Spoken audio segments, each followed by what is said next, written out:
نیکی اور استقبال رمضان کے لیے جو سب سے بڑھ کر معاون ثابت ہو سکتی ہے وہ گناہوں سے توبہ اور اللہ کی طرف رجوع اور انتہائی پختہ ارادے سے اس کے ساتھ تجدید عہد ہے۔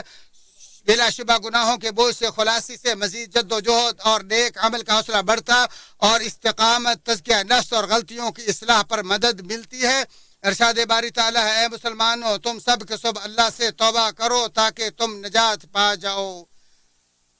توبہ کامیابی کا ذریعہ، فلاح کا سبب اور اصلاح کا سر چشمہ ہے۔ ارشاد باری تعالیٰ ہے، ایمان والو تم اللہ کے سامنے سچی خالص توبہ کرو، قریب ہے کہ تمہارا رب تمہارے گناہ مٹا دے اور تمہیں ایسی جنتوں میں داخل کرے جن کے نیچے نہری جاری ہیں۔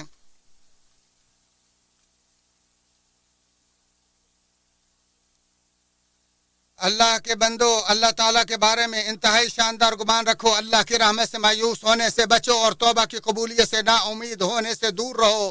ایک آدمی رسول اللہ صلی اللہ علیہ وسلم کی خدمت میں حاضر ہوا، عرض کی، بھلا آپ ایسے شخص کے بارے میں بتائیں جس نے سب گناہ کیے ہوں اور ان میں سے کوئی ایک بھی نہ چھوڑا ہو، اس کے باوجود کہ اس کی ہر چھوٹی بڑی حاجت بھی پوری ہوئی ہو، کیا ایسے شخص کی کوئی توبہ قبول ہو سکتی ہے؟ آپ نے فرمایا، کیا تم مسلمان ہو چکے ہو؟ تو اس نے کہا، البتہ میں یہ گواہی تو ضرور دیتا ہوں کہ اللہ وحدہ لا شریک کے علاوہ کوئی معبود برحق نہیں اور آپ بلا شبہ اللہ کے رسول ہیں۔ تو آپ صلی اللہ علیہ وسلم نے فرمایا، ہاں توبہ قبول ہو سکتی ہے، البتہ تم نیکیاں کرو اور برائیاں چھوڑ دو تو اللہ تعالیٰ تمہاری تمام برائیوں کو بھی تمہارے لیے نیکیاں بنا دے گا۔ تو اس نے پوچھا، کیا میری وعدہ خلافیاں اور گناہ بھی نیکیوں میں تبدیل ہو جائیں گے؟ آپ نے فرمایا ہاں۔ تو اس نے کہا، اللہ اکبر، اور پھر جب تک آنکھوں سے اوجھل نہیں ہوا وہ اللہ اکبر ہی کہتا رہا۔ اسے طبرانی نے ذکر کیا۔ اعوذ باللہ من الشیطان الرجیم۔ سوائے ان لوگوں کے جو توبہ کریں، ایمان لائیں اور نیک عمل کریں، ایسے لوگوں کے گناہوں کو اللہ تعالیٰ نیکیوں سے بدل دیتا ہے۔ اللہ بخشنے والا، مہربانی کرنے والا ہے۔ اللہ تعالیٰ میرے اور تمہارے لیے قرآن عظیم کو بابرکت بنائے اور اس کی آیات و ذکر حکیم کو میرے اور تمہارے لیے نفع بخش بنائے۔ اسی پر اکتفا کرتے ہوئے اپنے تمہارے لیے تمام مسلمانوں کے لیے اللہ عزیز و جلیل سے تمام گناہوں کی بخشش طلب کرتا ہوں، تم بھی اس سے بخش طلب کرو، بلا شبہ وہی غفور رحیم ہے۔ اللہ کے احسانات پر اس کی تعریف اور توفیق و انعامات پر اس کا شکر ہے۔ میں گواہی دیتا ہوں کہ اللہ وحدہ لا شریک کے علاوہ کوئی سچا معبود نہیں اور وہی عظیم الشان ہے، اور میں گواہی دیتا ہوں کہ ہمارے نبی محمد صلی اللہ علیہ وسلم کے بندے رسول اور اس کی رضامندی کے داعی ہیں۔ اللہ تعالیٰ آپ اور آپ کی آل و اصحاب پر بے بہا صلاۃ و سلام نازل فرمائے۔ اے مسلمانوں، شیطان بلا شبہ تمہارا دشمن ہے، لہذا تم بھی اسے دشمن سمجھو، اور وہ خیر و بھلائی کے موسموں اور ان فضیلت والے اوقات میں لوگوں کو راہ راست سے بھٹکانے کے لیے ایڑی چوٹی کا زور لگاتا ہے، اور رحمت و بخشش کے لمحات اور ان کے درمیان وہ حائل ہو جاتا ہے۔ وہ پھر انہیں اپنے رب کی اطاعت و فرما برداری سے روکتا اور انہیں بہت زیادہ بھلائی سے محروم رکھتا ہے۔ چنانچہ حقیقی عقل مند وہی ہے جس نے اپنے نفس پر کنٹرول اور اس کا محاسبہ کرتے ہوئے مرنے کے بعد کے لیے کوئی نیک عمل کیا، جبکہ وہ عاجز و بے بس ہے جس نے زندگی تو خواہشات نفس کی پیروی میں گزار دی اور اللہ سے محض آرزویں لگائے رکھی۔ چنانچہ حساب شروع ہونے سے پہلے خود اپنا محاسبہ کر لو اور وزن تولے جانے سے پہلے اپنے اعمال کا وزن کر لو، کیونکہ آج اپنا محاسبہ کرنا کل قیامت کے حساب کے لیے زیادہ آسانی کا باعث ہے۔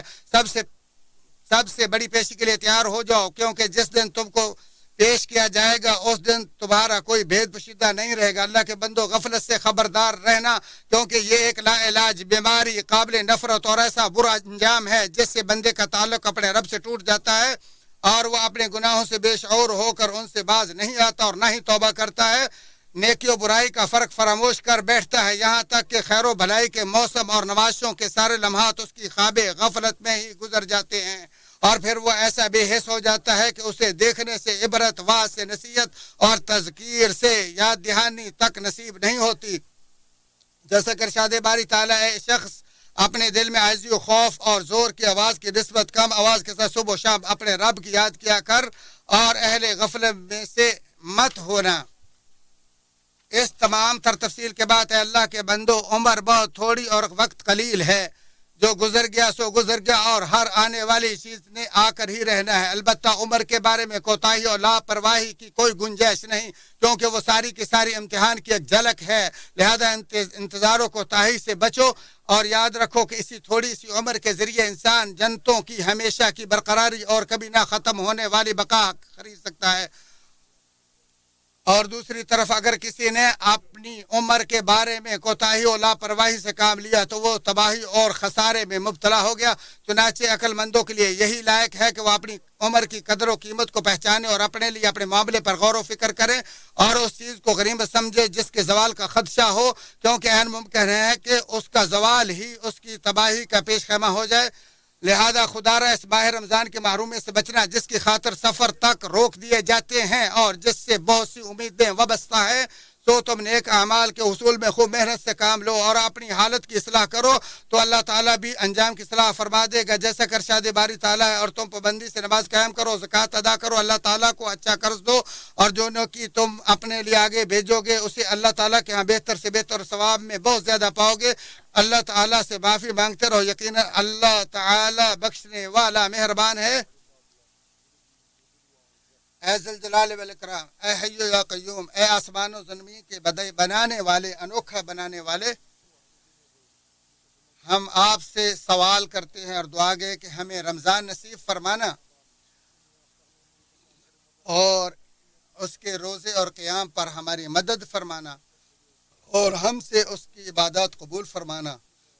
اے اللہ، اپنے ذکر و شکر پر ہماری مدد فرما اور شاندار عبادت کی توفیق عطا فرما.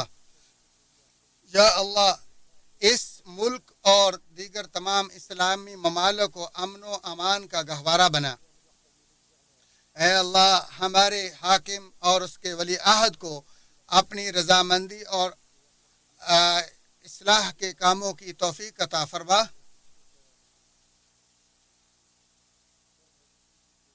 اے اللہ، ہمیں دنیا آخرت کی بھلائیاں عطا فرما اور عذاب نار سے محفوظ فرما. یا اللہ، ہم تیری رضا چاہتے ہیں اور تیرے غیظ و غضب سے پناہ مانگتے ہیں. اے اللہ، اپنے پیارے پیغمبر اور آپ کے آل و اصحاب پر رحمتیں برکتیں نازل فرما. استووا اعتدلوا استووا الله أكبر.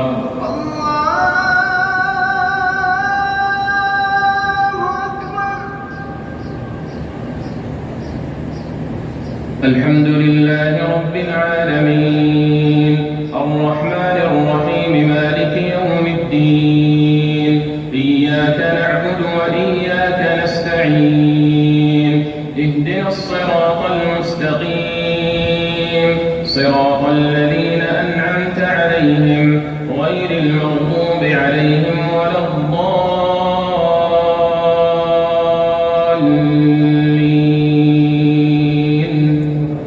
آمين. سبح اسم ربك الأعلى الذي خلق فسوى والذي قدر فهدى والذي أخرج المرعى فجعله غثاء أحوى. سنقرئك فلا تنسى إلا ما شاء الله إنه يعلم الجهر وما يخفى ونيسرك لليسرى فذكر إن نفعت الذكرى سيذكر من يخشى ويتجنبها الأشقى الذي يصلى النار الكبرى ثم لا يموت فيها ولا يحيا. قد أفلح من تزكى وذكر اسم ربه فصلى بل تؤثرون الحياة الدنيا والآخرة خير وأبقى. إن هذا لفي الصحف الأولى صحف إبراهيم وموسى. الحمد لله رب العالمين الرحمن الرحيم مالك يوم الدين إياك نعبد وإياك نستعين اهدنا الصراط الصراط المستقيم صراط الذين أنعمت عليهم غير المغضوب عليهم ولا الضالين.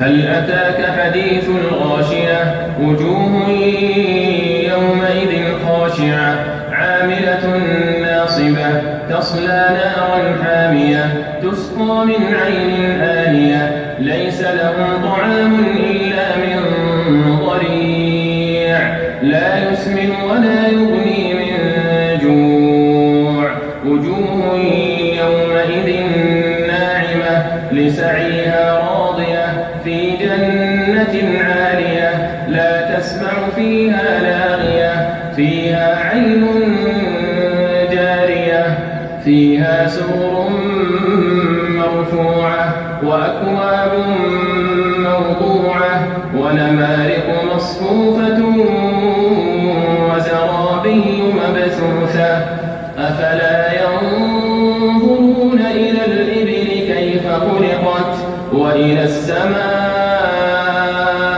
كيف رفعت وإلى الجبال كيف نصبت وإلى الأرض كيف سطحت فذكر إنما أنت مذكر لست عليهم بمسيطر إلا من تولى وكفر فيعذبه الله العذاب الأكبر إن إلينا إيابهم ثم